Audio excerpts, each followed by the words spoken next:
as much as I love the officially licensed figures and statues and other products that I have in my collection, there's just something strangely charming about a super crappy bootleg product. And, with Jabba as a character in particular, there really aren't that many products like that out there. So when I find something, it seems kind of bizarrely special to me. And I thought, I've gotten a couple things recently that are kind of fitting in that category. I have other things that I've collected over the years, and I thought it would be a good time to make a video showing them to you. So let's go ahead and start with something that's based on this vintage Kenner Jabba. I got this one about 10 years ago. It showed up on eBay, and this is it. This is from Mexico. It is it purports to be a bootleg Jabba figure. It's exactly, or more or less exactly, the same size and everything of the original Kenner Jabba, so it's obviously just, they've taken a mold from that original figure, but this is made of super squishy rubber, and it seems like it's got some kind of an air bladder inside, maybe, because I can squeeze it and air will sort of leak out of various holes and things. And it's not super heavy either. So I think there is some air in there. You can see he's got arms that are movable. They're just like solid rubber, I guess. And I suppose if you set out to make a black rubber Jabba, this is not a terrible version to make. I say it purports to be a bootleg Jabba. Well, Mexico, for whatever reason, is kind of a hotbed of unlicensed Star Wars products. A lot of the more famous bootleg products originally came from Mexico. Even during the vintage era, they had sort of knockoff versions of the Kenner toys and things like that, but they never really did a Jabba, with one exception, which I'll show you in a little bit. So in fact, this is not, from the vintage era at all. It's not actually a real bootleg in the sense that it was never sold in the Mexican market for kids or whatever to play with. This was made, from what I can tell anyway, exclusively for the collector's market, like myself. People, buying something on eBay who want something a little quirky and strange, and that was right up my alley. As I said, I think I got this about 9 years ago, and I've always liked it, even though, it's really just, I like it as an object. It's not like I think it has some kind of historical significance because it was most likely made 9 years ago. But still, it's pretty cool. Just recently, though, from a totally different seller also in Mexico, I got this guy. Now this is actually, as you can see, colored in the same color scheme as the vintage Jabba, more or less. He's got the red eyes even. But it does seem to be more or less the same mold as the original one that I just showed you here. It's got this line going down his face in exactly the same place. But this one is a lot heavier. Doesn't seem to have the air bladder thing in it. But it is still nice and squishy and everything, kind of satisfying. It does look like Jabba's been in a horrific accident. He's had to have some skin grafts.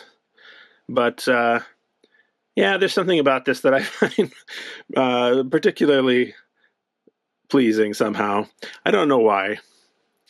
Again, this, as I recall, I just got this maybe a few weeks ago, and they were saying that it was a Mexican bootleg or whatever, and technically that's true because, it was made in Mexico.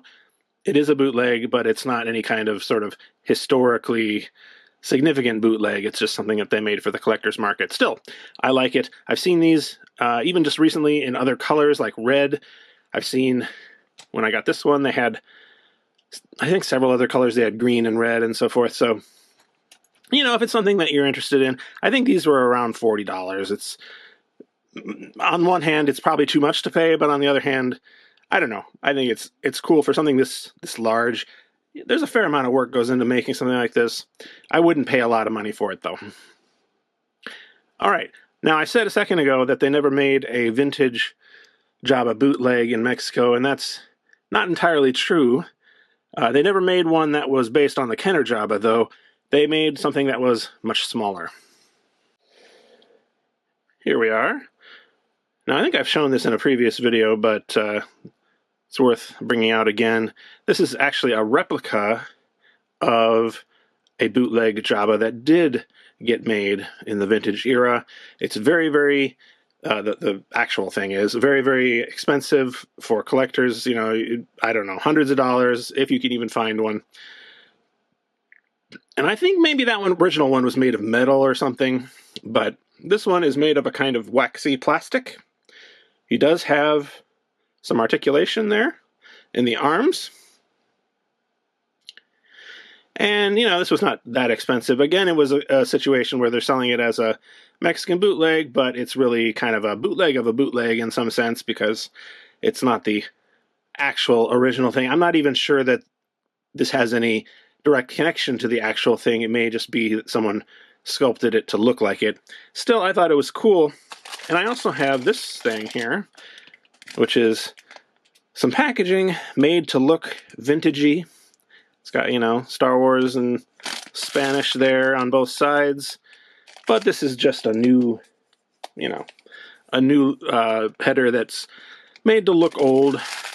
And inside we have a green version of that exact same Jabba and a pink version with some sort of hole in his stomach there. This is obviously a casting error that they decided to just go ahead and sell because... why not? It just makes it kind of more bootleggy, right? But I thought this was pretty funny, too, that the idea that they would be selling, you know, a 2-pack of crappy Jabbas really does kind of tickle my funny bone somehow. Anyway, again, not a real vintage product, but still pretty cool nonetheless. Now, this, as far as I know, is a real vintage product, although it is unlicensed. This is a set of stickers, Puffy stickers, in fact.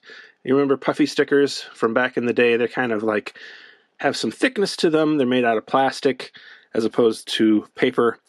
And I used to have all kinds of, I used to have just a ridiculously large sticker collection. I think most kids in the 80s probably did. And I remember this kind of sticker very well. I never had this kind of sticker, though, this kind of unlicensed Star Wars sticker. You can see R2-D2. He's got a rainbow color scheme, which is pretty cool.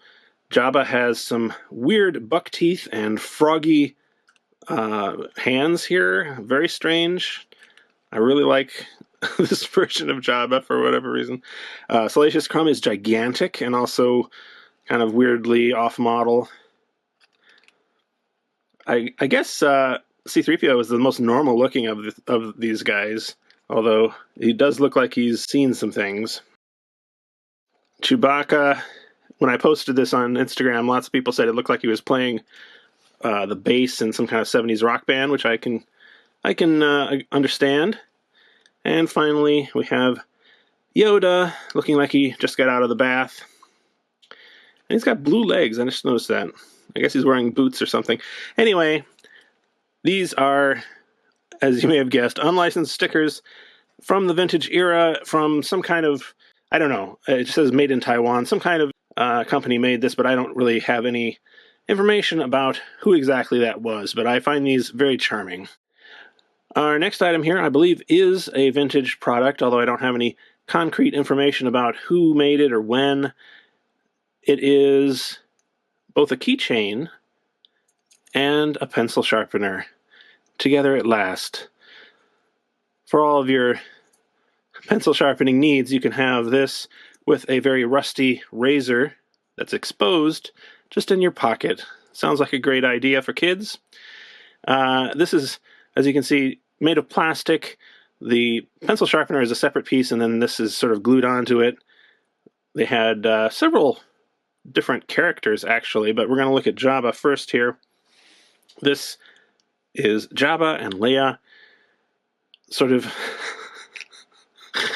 oh my, the crappiest of crappy Jabbas in front of a very uninspired looking Leia.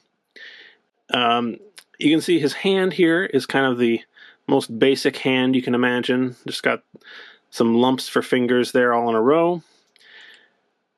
They've only used 2 colors in this whole thing. They've kind of used the orangey brown for Jabba, and then blue for her swimming suit, I guess, that she's wearing, it looks like. But they did, for some reason, decide to use red for this thing on top of Jabba that I think is supposed to be the kind of ball or circle thing that you often see. I don't know. I've never really been able to pin down what that is in behind Jabba. Like, I think it's just supposed to be a window. But the way they've put it here makes it look like he's wearing a fez, which is interesting. Side note that you may not know about, the character for Jabba originally was kind of inspired by the British actor Sidney Greenstreet, who appeared in Casablanca and in a bunch of other films. And in Casablanca, he was wearing a fez, and kind of reminds me of that. There was actually a news story a little while ago about a concept, original, early concept for Jabba where he was wearing a fez. Apparently, Phil Tippett, the creator of the Jabba concept, did make a version with a fez on it, but then destroyed it before it was photographed or anything, just as kind of a joke more than anything. But kind of reminds me of that. Anyway, they made a bunch of different other characters that you can see here. All of them sort of pretty crappy to one degree or another, but I had never seen this before when I got this a few weeks ago on eBay, and I was just really kind of spellbound at how terrible and wonderful it is. I got most of the way through making this video before realizing that I could not finish it without including this item. Even though I've shown it in a previous video about Jabba the Hutt plushes, this is sort of, if I'm honest, my favorite of the unlicensed Jabba merchandise that I have. This is a pillow or a plush. It's a little difficult to say. It's in the shape of Jabba, and it's got his face on it, but the other side, as we'll see in a second, is completely blank, and honestly, it seems more like a pillow than anything. It, I believe, was some kind of carnival prize, but it's absolutely 100% unlicensed. I just love the way it looks. I love the way Jabba here is either bored or depressed. Just a very interesting artwork that they've used here. Unfortunately, this is really just crumbling away, even though I believe this has never been used. It was probably in the hands of a collector since it was new. The materials that they used are not very good, and they're just deteriorating. In fact, I normally keep this wrapped up in plastic. When I took it out for this video, I noticed that the tag had actually fallen off because I guess the material around where it had been attached has kind of deteriorated. We can see if we look at the bottom here, this is coming apart. I don't want to do too much, but you can see inside there's kind of a foam rubber material inside there. If I were to do this to this pillow, with any strength, I have a feeling it would just crumble away, which is really too bad because there's not very many of these around anymore. But yeah, definitely one of my favorites and one of the more distinctive ones. It's definitely the biggest unlicensed Jabba that I have. So that's interesting as well. I like the fact that they used this completely different artwork for the tag as well is pretty funny. Looks almost like a gingerbread man or something here, whereas this is relatively realistic. No copyright information or anything. Obviously, it's unlicensed. No idea where it came from or who made it, but it's definitely from the vintage era, just judging by, things I've read and also how this material is deteriorating. All right, this next item, I think I've shown maybe in a video in the past, but it's worth looking at again. Let's just look at it first, okay? This, as you may be able to tell, is a pendant or a necklace made of metal, very thin metal, but it's metal nonetheless. It's been kind of enameled here to get a design on it in the same way that you might do with a pin or something. But it's very strange. It is supposed to be Jabba, but he's got blue eyes and no tail. I don't know why they just went for this front look, although on the stickers that's kind of similar, isn't it? Anyway, I'm sure a lot of people were clamoring to wear this around their necks. I also have a Gamorrean guard who is, for some reason, kind of a bluish gray with a red outfit. I imagine that these might have been kind of carnival prizes. It's just my guess. Because, I don't know, it seems like it might not be the kind of thing that you would buy on its own. I also, as a matter of fact, have a set of rings with these same character designs on them, as well as a couple others. We've got, here's the Jabba one. It's going to be tricky to get close enough here to see this, but these are kind of adjustable rings, as you can see, so you're just supposed to kind of like manhandle it until it's the right size. You know, it's just kind of an open thing. You can see it moves. But yeah, there's Jabba there. We've got C-3PO. Let's see if I can get it in focus. There's the Gamorrean guard. And then this one here, which I imagine they made a necklace version of, is meant to be the Rancor, but you can barely tell what it's supposed to be. Anyway, I got all of these, including the foam display thing, on eBay a number of years ago, but don't have any real information about when or how or when, why it was created, but I thought they were pretty cool.